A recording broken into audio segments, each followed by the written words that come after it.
Olá! Esse vídeo aqui agora traz o que a gente faz para resolver quando a gente tem problema transiente, um D, com parede plana, e que o BO é maior do que 0,1. Basicamente isso. É isso que traz esse vídeo. A gente vai ver a metodologia, que a gente usa séries, e no próximo exercício, logo na sequência, a gente vê a aplicação desse método aqui num exemplo resolvido. Então, esses dois vídeos agora, esse e o próximo, tratam da parte da metodologia quando o BO é maior do que 0,1.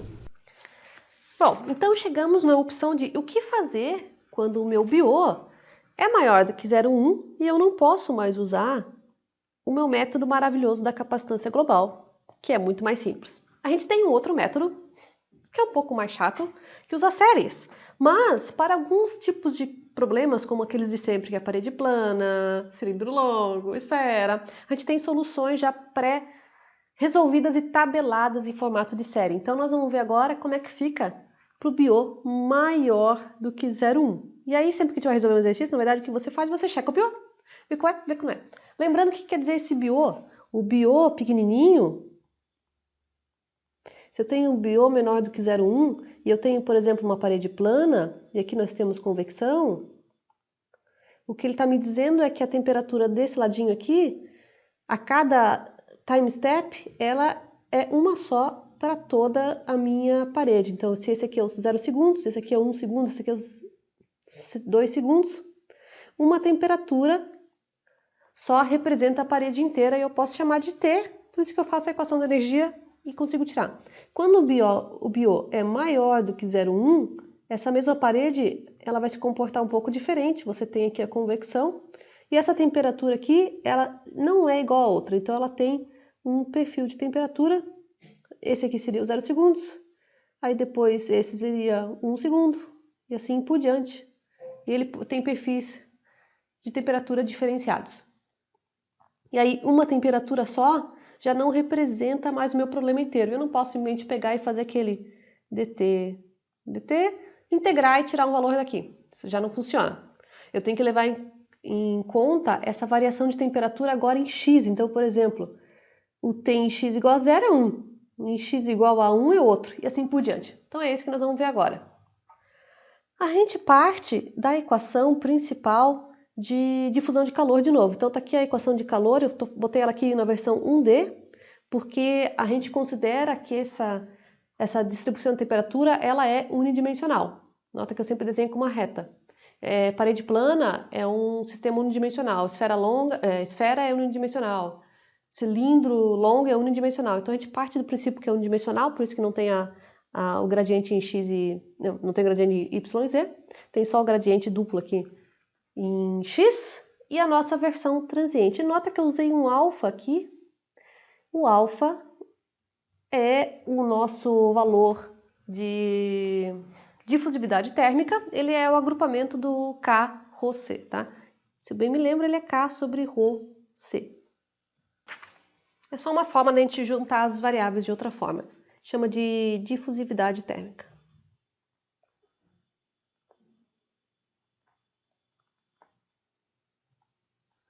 E agora vem aquele problema, esse T, ele depende de X, não é mais um T para aquela nossa condição inteira do sólido. Então, para a gente conseguir uma solução para isso aqui, a gente volta, se vocês forem lembrar, a gente já integrou esse pedaço aqui quando ele era igual a zero, que era o regime permanente. Aí a gente integrava isso aí e achava as condições. Então, nesse caso aqui, o que acontece? A gente precisa integrar essa equação. Como ela é uma derivada de segundo grau em x e primeira em t, a gente precisa de uma condição para t, que é o que a gente chama de condição inicial, porque é do tempo zero, e duas condições espaciais, que são as condições de contorno, em x, dos dois lados de x. Então, por exemplo, a gente precisa nessa parede plana, eu preciso ter uma condição em x para esse lado, uma condição em x para esse lado e uma condição para t inicial. Quais que são essas condições? Se a gente considerar esse desenho dessa parede plana louca que eu desenhei aqui, eu vou apagar as condições aqui. Vamos dar nomes para elas. Então tá aqui a nossa parede plana 1D. Eu vou passar a linha média dela aqui no meio. O meu x eu vou colocar aqui no meio. Se você for ver, foi a mesma coisa que eu fiz para a regime permanente. Então o nosso zero do x é aqui. no meio da parede. Para esse lado nós temos L, para esse lado nós temos L também, ok? Então aqui é mais L, aqui é menos L, porque o x está no zero. Então minhas condições elas são o seguinte, em t de x e zero, o zero é do tempo, é uma temperatura inicial, que é a temperatura em t igual a zero. É a minha condição inicial, essa aqui. Dos dois lados, o que nós vamos colocar? Pode ter, por exemplo, pode ser convecção, pode ser temperatura prescrita, lembra que a gente já tinha visto essas condições. Eu vou colocar uma que eu tenho certeza que vale para todo mundo, tá? É quando você tem dt dx em x igual a zero, igual a zero. É a condição de simetria. O que ele está me dizendo, a gente também usou isso na última vez, é que esse lado aqui se comporta igual a esse lado aqui. Então, se eu tiver um perfil de temperatura aqui, ele vai ser alguma coisa que faz assim, aqui no meio ele sempre arreta e depois desce. Poderia ser o contrário, mas aqui a gente sempre tem uma derivada zero, que é a nossa condição de simetria. Os dois lados se espelham. A gente já fez isso da última vez.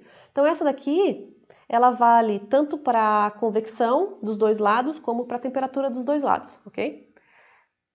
Então eu vou deixar ela aí. Outra que eu vou colocar, nós vamos aplicar esse caso para o caso que é mais comum em transferência de calor, que é o caso de convecção. Então, quando você tem convecção externa, e agora eu vou ter convecção dos dois lados,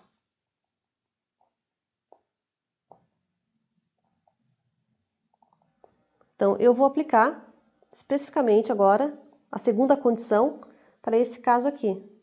Eu tenho convecção dos dois lados, com o H.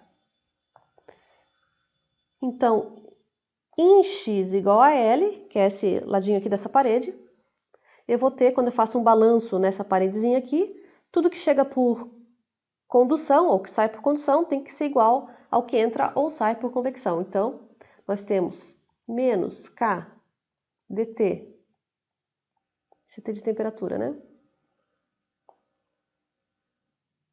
dt dx em x igual a L, nota que eu estou fazendo no mais L, né? Igual a H T de L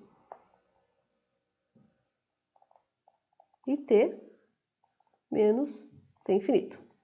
Ou seja, T infinito é fixo, ok?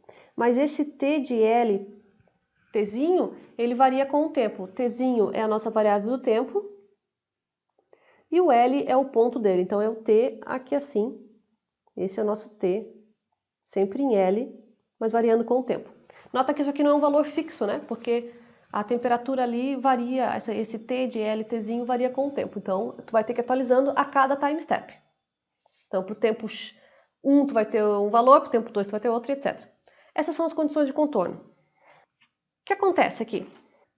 Beleza, eu posso simplesmente pegar essas condições de contorno aqui e jogar lá na minha equação principal e eu vou tirar um resultado. Só que nota que eu tenho várias variáveis aqui no meio do caminho. Então, essa minha valor de temperatura, quando eu calcular isso aqui, digamos que eu tirei o T para essa equação, beleza. Do que ele depende? Nota que aqui ele depende do T infinito, ele depende do K, ele depende do X, porque ele agora varia com a posição, ele depende do tempo, ele depende do alfa, que está aqui, ele depende do tamanho do L aqui. Estou esquecendo alguma coisa? Ah, sim, ele depende da condição inicial, que é a temperatura inicial, né? Óbvio. Depende do H de convecção. Então, ele depende praticamente de 8 variáveis. O que eu quero dizer depende? Se eu mudo o valor de uma delas, eu tenho que atualizar o valor da minha solução. Por exemplo, calculei a temperatura para uma parede de comprimento L igual a 1. Deu um X, deu um valor. X não, né? Deu um valor. Se eu quero agora com uma parede com L igual a 2, eu vou ter que atualizar esse valor. Então, ele depende de muitas variáveis. Dá para fazer? Dá, tá tudo certo. Foi assim que a gente fez o regime permanente, não tem nada de errado.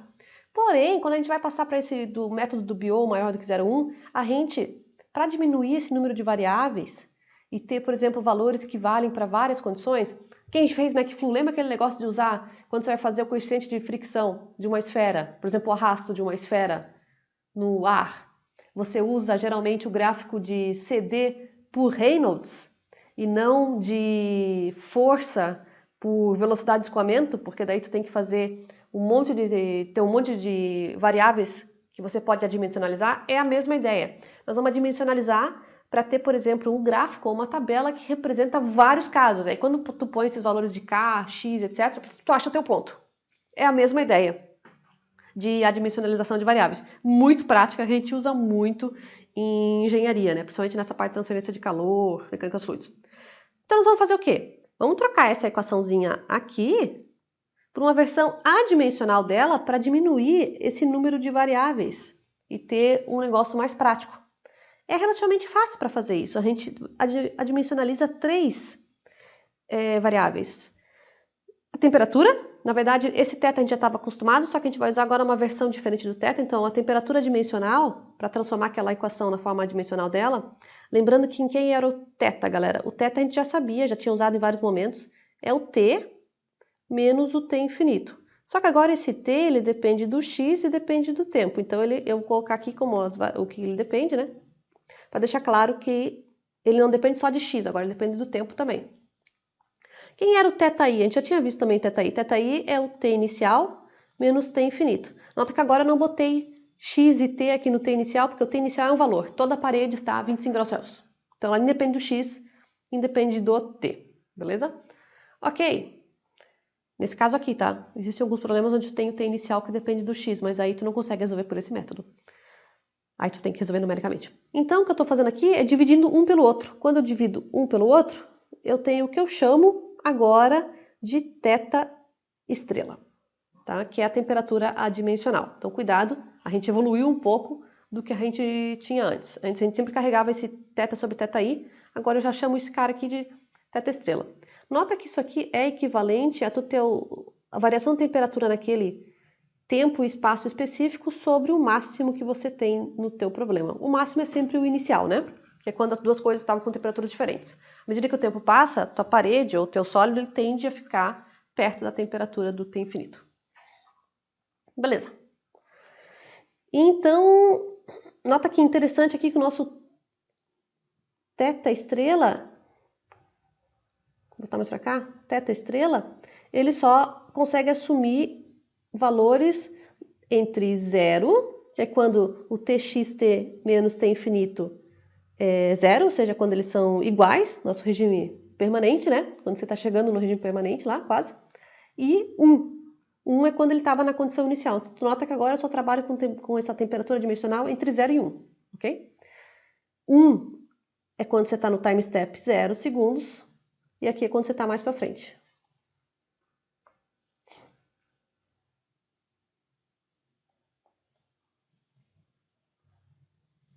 Beleza? Então cuidado, tá? Um valor maior de θ estrela, mais perto de 1, não quer dizer que ele está mais quente ou mais frio o negócio. É só essa relação com relação inicial.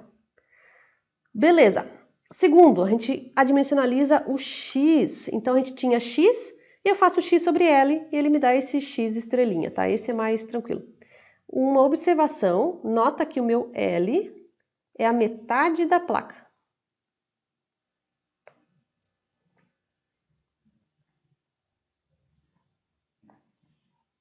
Porque ela tem uma condição de simetria, né? Aquela questão que aqui no meio você tem a derivada zero. dt dx zero, né?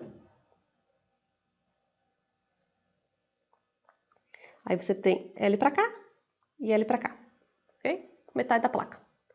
E aí a gente adimensionaliza por último o tempo. O tempo para a gente dimensionalizar, gente, a gente não pega só e divide pelo tempo total, porque não tem. O que a gente faz, a gente pega esse t estrela, que é o tempo dimensional, ele fica, na verdade, o tempo que você está agora, que é o tzinho, que multiplica o alfa, lembrando que o alfa é k sobre ρ c, ou k sobre ρ cp, né?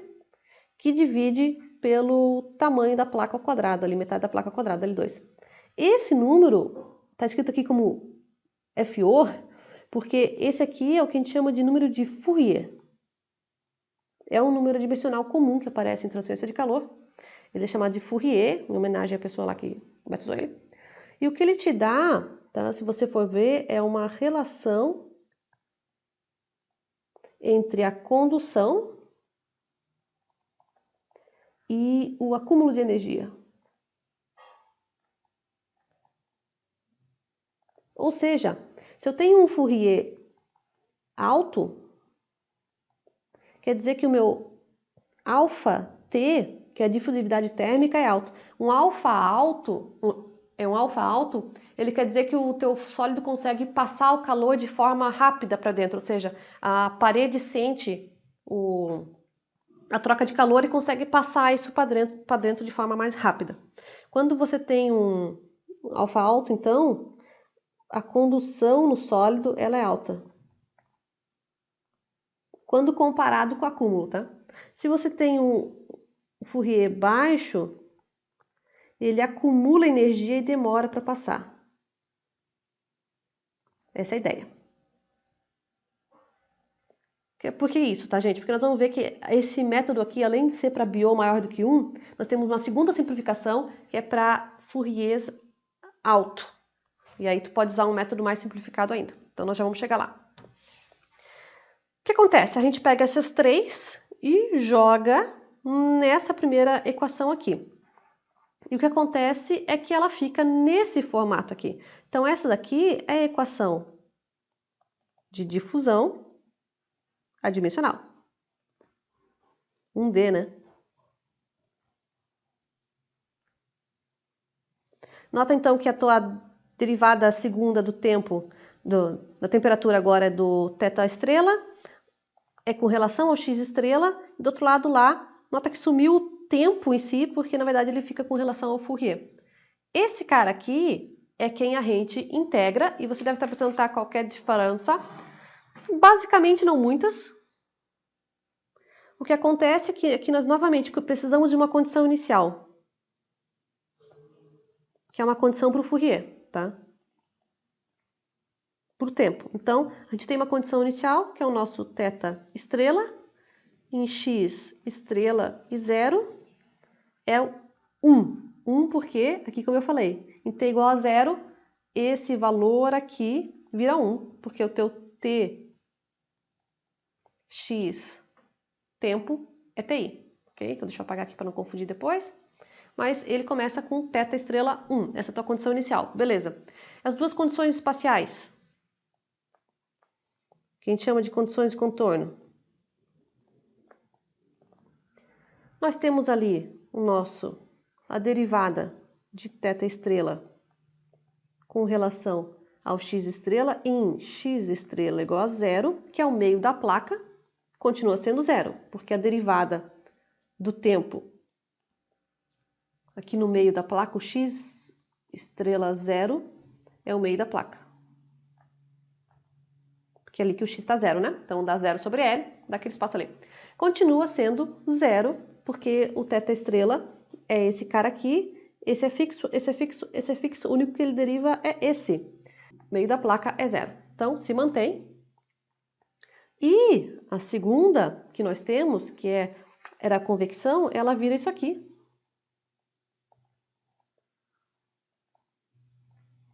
Agora em x estrela igual a 1, porque é L sobre L, né? Nota que o x estrela é esse aqui, né? Ele dá menos Biot, θ estrela de 1, que é o x estrela, né?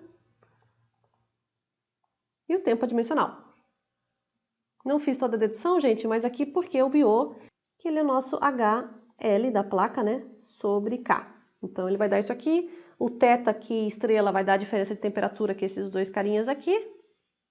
E aí a gente fica com isso aí. Então, essas aqui são as duas condições. E o que é interessante aqui de notar, gente?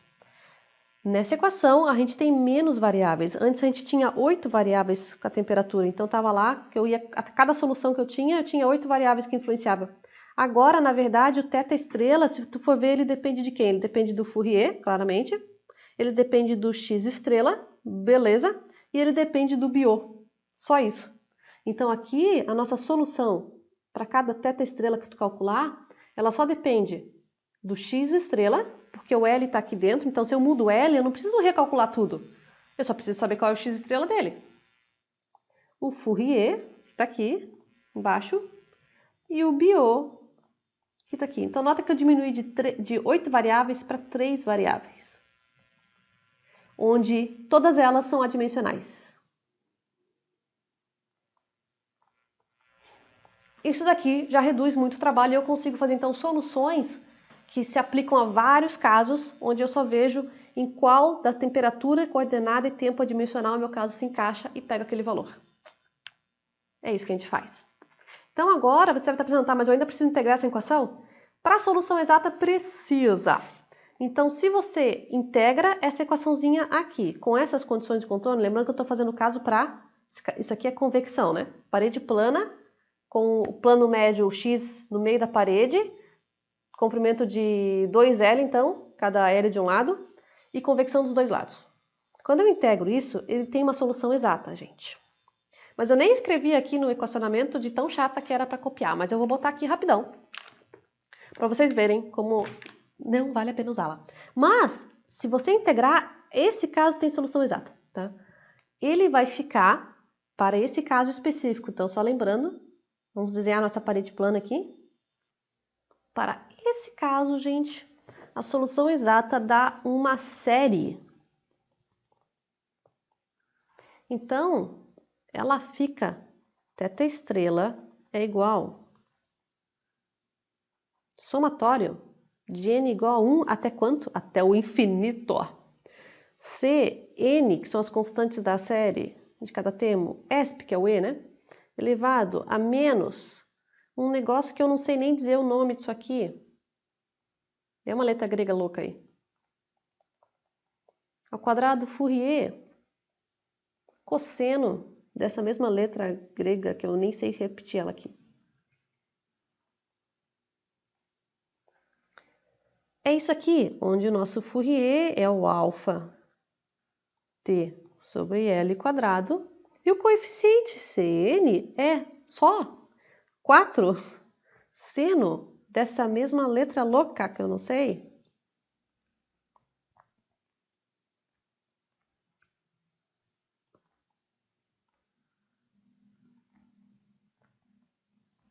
Só isso. E aí, quem são esses valores aqui, dessa letra louca N?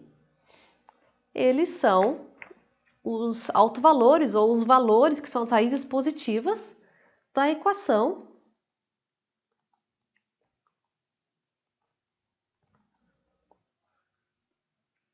que é essa letra tangente dessa mesma letra igual bio, que é uma equação transcendental, que eu nem sei mais como é que se resolve isso aqui. Quem é que lembra dessas coisas, né, gente? Mas essa é a solução exata, é uma série infinita, que se você souber como resolver isso aqui, que eu claramente não sei, você consegue tirar, mas nota que complexo. Isso aqui vai te dar o θ estrela, né?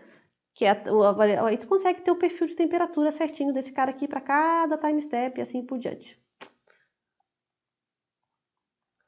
É difícil, né, gente? Eu não sei calcular isso aqui.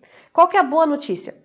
Nós temos uma opção de que quando nós temos o Biot maior do que 1 e também o Fourier maior do que, eu acho que é 0,2, você pode usar essa série aqui e cancelar a maior parte dos termos e só usar o primeiro termo.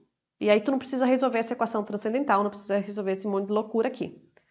É o que geralmente a gente faz, que é esse caso aqui.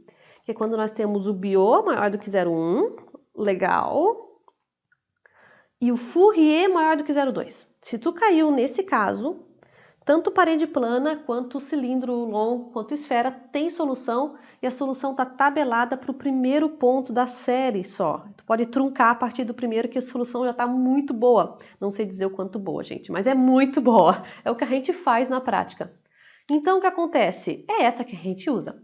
Quando você trunca o primeiro item, o primeiro número da série, então tá aqui a nossa série, eu vou pegar o primeiro, ele vai ser um C1, porque é o primeiro item, né, da série, primeiro fator da série, ESP, lembrando que esse ESP aqui, gente, só para quem não ficou claro, isso é E elevado a menos essa loucura toda aqui, né, que multiplica cosseno É isso aqui, né? Mesma coisa. Então eu vou truncar o primeiro, então eu só uso o primeiro, só preciso desse aqui, que seria o primeiro e o primeiro, que é isso que eu botei aqui. Se a gente pega só o primeiro item da série, tá lá o C1, ESP dessa letra louca 1 ao quadrado e o outro. Então isso aqui, só para deixar claro, lembrando, para não confundir esse ESP, ele é C1 e elevado a essa coisa. Esse aqui é a mesma coisa, né? Aí você deve estar pensando, tá, beleza. Mas ainda tem o problema que eu tenho que ter C1 e preciso ainda ter, então eu preciso desse cara ainda e preciso desse número que eu nem sei dizer qual é o nome. Sim, mas qual é a vantagem? Agora tu não precisa resolver essas equações aqui de trás, essa daqui e essa daqui para tirar o valor, que como é um só, isso é tabelado, alguém já fez para nós e tabelou para vários números de Biot e você só precisa procurar aqui. Então o que acontece? Se você acha qual que é o teu Biot, não, calculei meu Biot, deu 0,3, tá aqui. O meu, aquela letra estranha ali, em radianos vai ser 0,5218 e o C1 vai ser 1,04 alguma coisa, se for parede plana. Se for cilindro infinito, tá aqui também. Se for esfera, tá aqui. Então nota que é muito melhor, porque tu só precisa da tabela. E interpolar ali no meio para achar qual é o valor, né? Então é isso que a gente faz. E é isso que eu vou mostrar aqui em um exemplo logo na sequência. O único detalhe só que eu queria mostrar rapidão é que então isso daqui nos dá o θ estrela. Só lembrando quem era o θ estrela, gente. Que agora já passou tanta coisa. Vamos ver o que tem aqui. Θ estrela é o θ sobre θi. Então, θi é o t inicial menos t infinito e o θ normal é o t em x e t menos, vou botar aqui como tx, né? Porque depende da posição, t infinito. Então é isso que nós estamos procurando. A gente define um outro θzinho, gente, que a gente chama de θ0 estrela. Ele é a temperatura adimensional, ou seja, é o θ estrela, só que no plano médio da placa. Então, cuidado, não confunda esse zero com o inicial. A temperatura no tempo zero é o TI. Esse zero aqui desse θ0 estrela é a temperatura no meio da placa plana. Então, esse θ zerinho, ele é o que você teria quando você está aqui com a tua placa plana. O θ estrela aqui, em x estrela igual a zero, que é igual a x sobre L, porque aqui é o meu x0, tá? Então, cuidado. Esse cara que eu defino como θ0 estrela é a temperatura dimensional no plano médio da placa. E ele dá, se você for ver, a gente chama ele assim, T zerinho, lembrando, T zerinho é o T no meio da placa. Menos T infinito sobre TI menos T infinito, igual, a gente consegue fazer essa analogia aqui, C1 e elevado a esse número estranho, negativo ao quadrado, Fourier. Então a gente pode usar essas duas em conjunto, essa, e pegar os valores da tabela. Nota que aqui o Biot começa em 0,01, a gente na verdade usa, se o Biot é menor do que 0,1, a gente usa o método da capacitância. Mas tu pode usar esse método também, junto com o método da capacitância, entre Biot 0,01 e 0,1, se o Fourier for maior do que 0,2. Aqui ele vai até 0,9, mas na verdade tem a continuação dessa tabela, que está aqui. Aqui ela está inteira. Essa tabela que eu peguei do Encropeira, mas tu acha em outros livros, é a mesma coisa. Ele vai até infinito, na verdade. E é isso que a gente usa. Então, antes de mostrar um exemplo, só tem mais um detalhe. Isso daqui nos dá o perfil de temperatura, que é geralmente o que nós estamos procurando. Beleza. Mas outra coisa que nós estamos muito interessados, geralmente, em transferência de calor, é a energia relacionada com aquele fenômeno. Ou seja, a parede está esquentando ou está esfriando, mas eu quero saber qual é a temperatura no ponto, sei lá, dela, para ver se vai derreter tudo, mas eu também quero saber se entrou, quantos watts entraram, quantos watts saíram, para eu poder fazer o meu projeto. Como é que a gente faz isso? Como a gente tem esse θ, na verdade dá para integrar e tirar o calor, que é o que eu estou mostrando aqui. Então, quando a gente vai fazer, novamente, a gente usa aquela tabela, porque a gente precisa desse número estranho. Um dia eu vou descobrir o nome desse número aí, mas a gente precisa dessa letra grega aqui louca. Então, a gente vai ter que usar, e a gente precisa esse θ estrela zero, então a gente vai ter que usar, na verdade, os dois em conjunto. Tu precisa dessas tabelas aqui para achar θ estrela e para achar o calor. Mas quem seria a transferência total de energia nesse negócio? A gente faz duas definições aqui, galera. A primeira é que nós estamos em regime transiente, lembrando, né?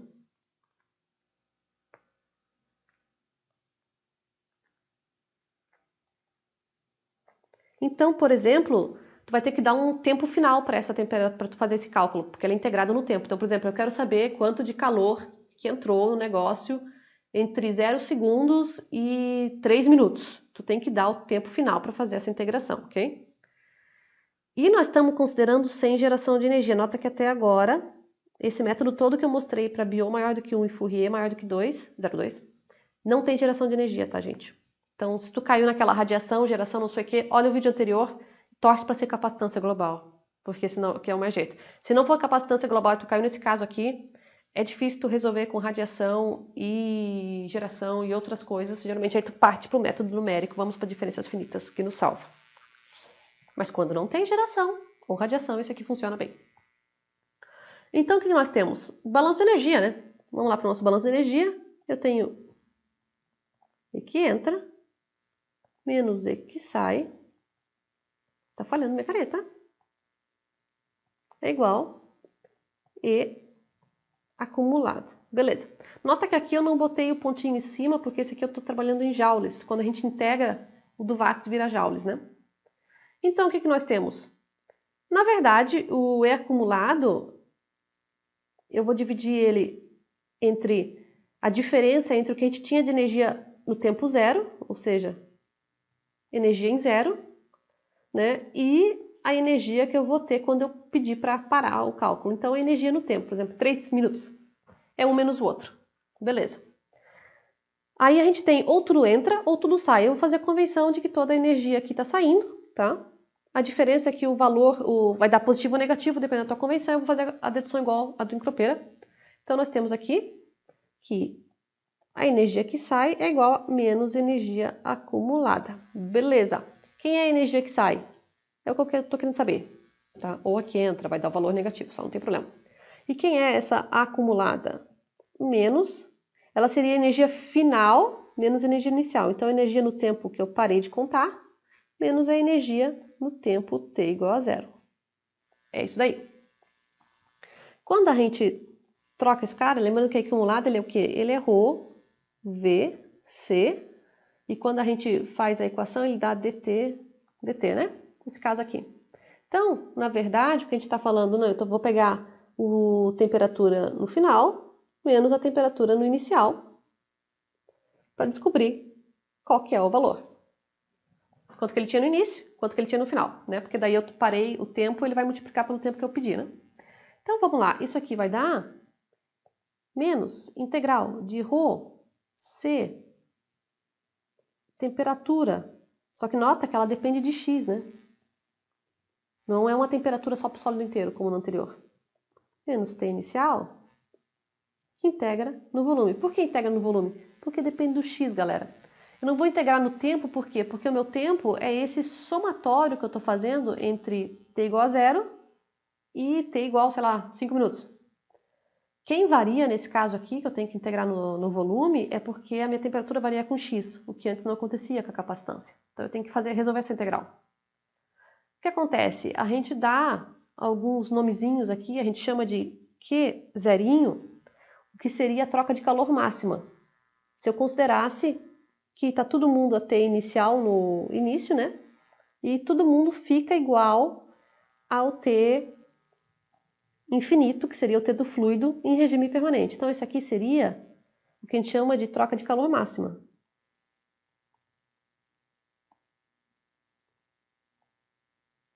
Não quer dizer que vai acontecer, mas esse aqui é um valor de referência que é o máximo que ele teria quando ele chega em regime permanente, todo mundo fica com a temperatura T infinito.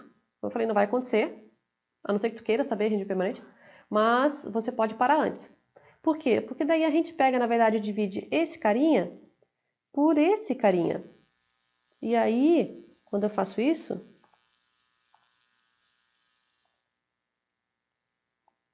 eu passo aqui para dentro da minha integral a divisão ρ, c, v, ti, t infinito. Corta esse ρc, corta esse ρc. o volume fica por causa desse dv, TI é fixo, né? O T infinito é fixo. E daí, esse negócio aqui, quando eu integro essa loucura toda, ele me dá essa solução aqui. Por quê? Porque o T, na verdade, eu substituo pelo meu T estrela, que está a solução aqui, essa equaçãozinha que a gente já viu, coloco lá dentro, integro no volume, e a gente chega com essa relação de Q sobre Q máximo. E aí, o Q máximo você calcula como para regime permanente, e aí você tira quanto que é o Q que você quer até aquele tempo específico que você fez a integração. E ela dá 1 menos seno dessa letra grega sobre essa letra grega, θ, estrela, 0. Lembrando que esse aqui é do meio da placa.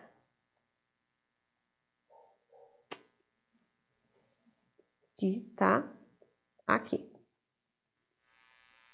Eu sei, equação pra caramba, como é que eu vou lembrar tudo isso aí? Na verdade, depois que tu aprende o método, tu vai lá e procura as tabelas e vai seguindo uma por uma, né? Vai seguindo uma por uma desde que você saiba o que está fazendo. Então, é isso que nós vamos fazer com um exemplo, para mostrar que assim não é tão complicado, só que tu tem que estar prestando atenção para ver o que está acontecendo. Quando você pode ou não pode aplicar. Então, o que nós vamos fazer é o exemplo que eu chamo de exemplo 16, mas ele é o exemplo 5.4 da quinta edição do Encropeira, que é um exemplo de parede plana com BO maior do que 0,1.